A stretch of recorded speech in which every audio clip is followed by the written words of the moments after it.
Hello everyone and welcome to another video. Today I'm going to be giving you the first 2026 update on my tropicals. So, first we'll start with the figs, and I'm also going to be telling you how I intend to grow the figs this year.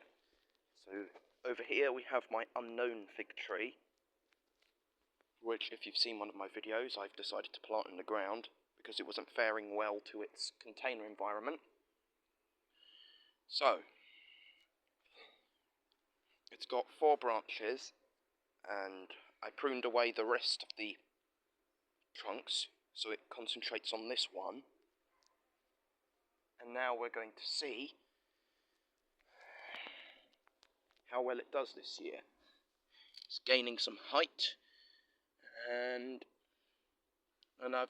I'm now checking for Braber figs. If you don't know what Braber figs are, they are fruits that form on the previous year's growth. And some of them can produce inferior quality Brabers, some of them produce exceptional ones. And looking at this particular one here, this is a double bump, and this could produce Braber figs this year.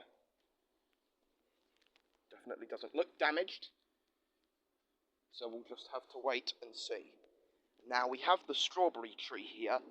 In the autumn it bloomed like crazy, and it's actually got fruits on it, and as you can see they are starting to get larger.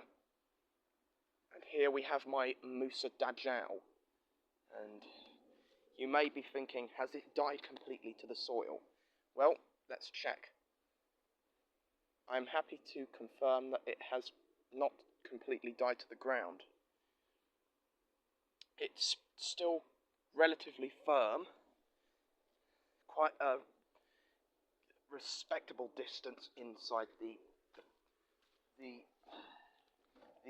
straw, which is keeping it insulated, but we'll have to cut back the pseudostem just to check for living tissue, like the Millennial Gardener does. Now, and here we have over here the Musa Bazju, and as you can see, completely totaled. As you can see, it's getting very soft.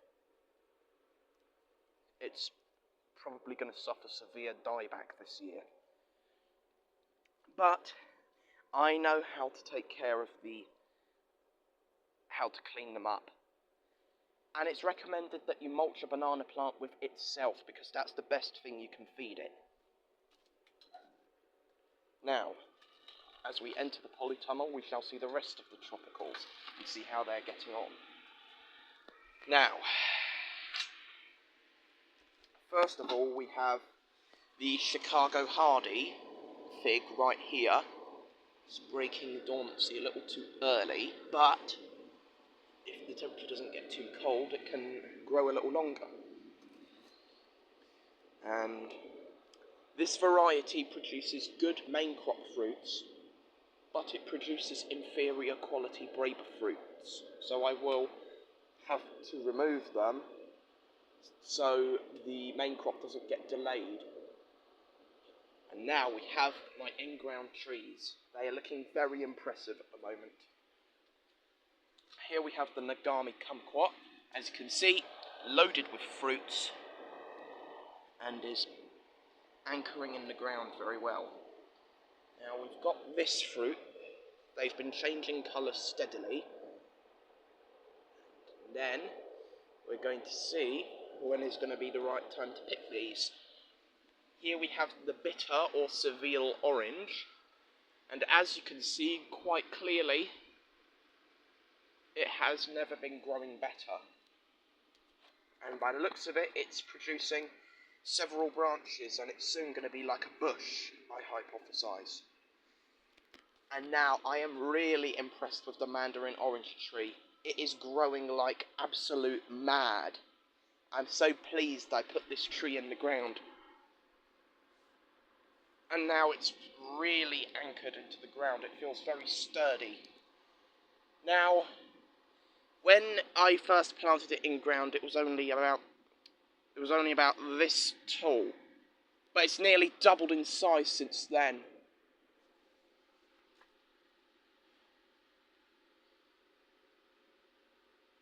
And I think we've got a bit of an aphid problem. But don't worry, I'm not going to let them overtake my mandarin orange tree.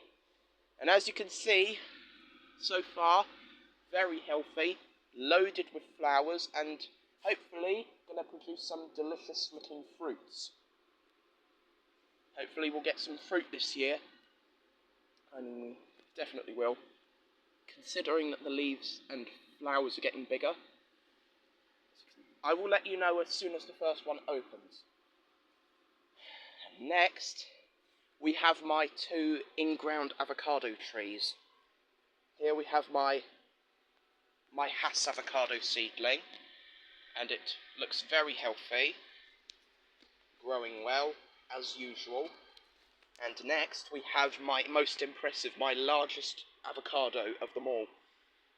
My 1-year-old gem avocado seedling. And it's getting bigger by the day. Yeah, I've never seen a healthier avocado tree. I mean, I've never grown one, anyway. But, now we have my Tangelo, which has quite a few fruits on it. I mean, it has a fruit on it. And it hasn't put on any more growth yet. And here we have my overconfident pomegranate, already starting to put on new growth. It's way too early for it to be waking from winter dormancy, but it's decided to do it anyway. And here we have the Tamarillo, which has been attacked by mollusks. Definitely be taking care of that. Dwarf Cavendish, running out of moisture. Same with that Dwarf Cavendish. And my potted Hass avocado seedling. And we have the Thousand Fingers banana, growing well as usual. Nearly a year old, that plant. Hopefully it will keep growing. And the Little Miss Figgy produces both crops at a very good quality behind the mandarin orange. Anyway, thank you for watching. If you enjoyed it, please like it, subscribe, and click the notification bell. Thank you so much for watching, and I hope to see all of you again on the next video. Happy gardening, and goodbye.